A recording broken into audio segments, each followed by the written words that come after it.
Welcome to She is Resilient, a podcast for women on their healing journeys who are ready to start living their most authentic and empowered lives outside of survival mode.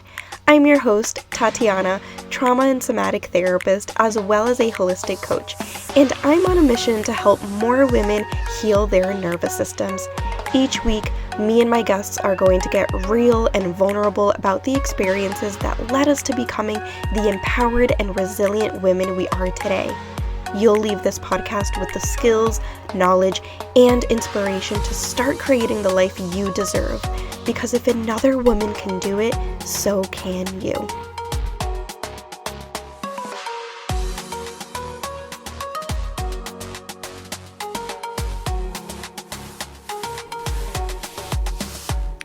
Welcome back to another free coaching Friday.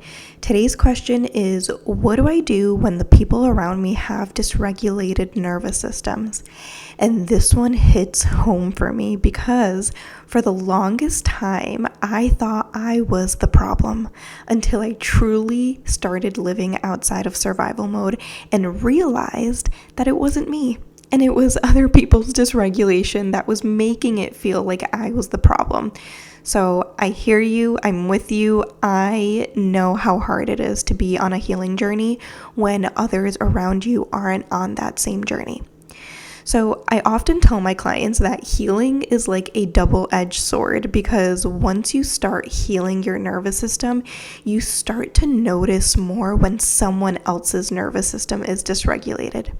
So here are 4 things that you can do when you're noticing other people's dysregulated nervous system or when their dysregulation is starting to impact you.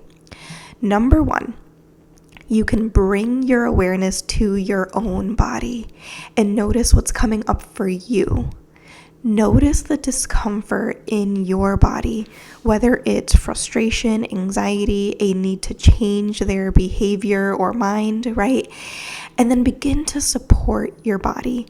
Support your nervous system by using the somatic tools that I've suggested in previous episodes.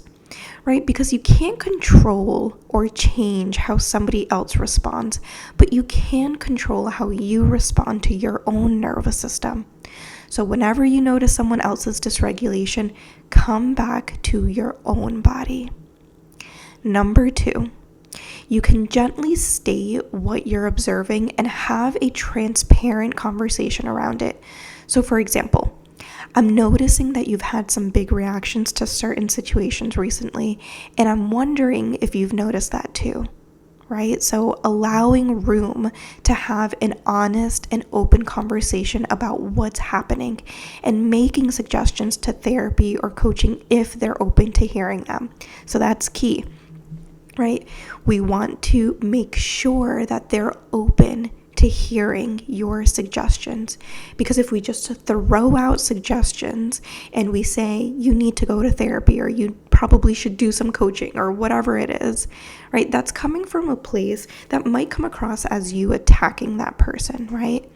And so really checking in to see if they're open to hearing your suggestions and not making the assumption that they will automatically receive what you're saying.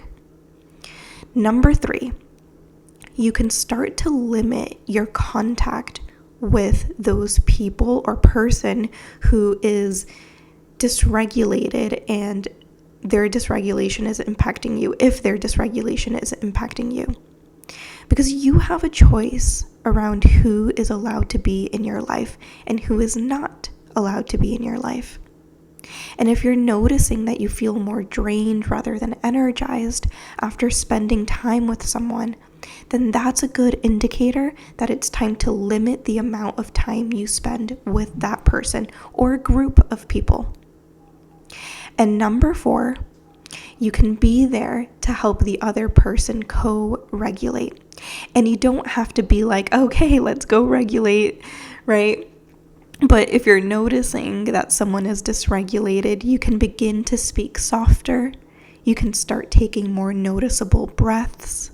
You can begin to move your body. And the wonderful thing about this is that because we all have mirror neurons, most times, and Sorry if you hear my dog. I don't know if my dog's barking is going to show up in the background, but if you hear my dog barking, that's Turkey.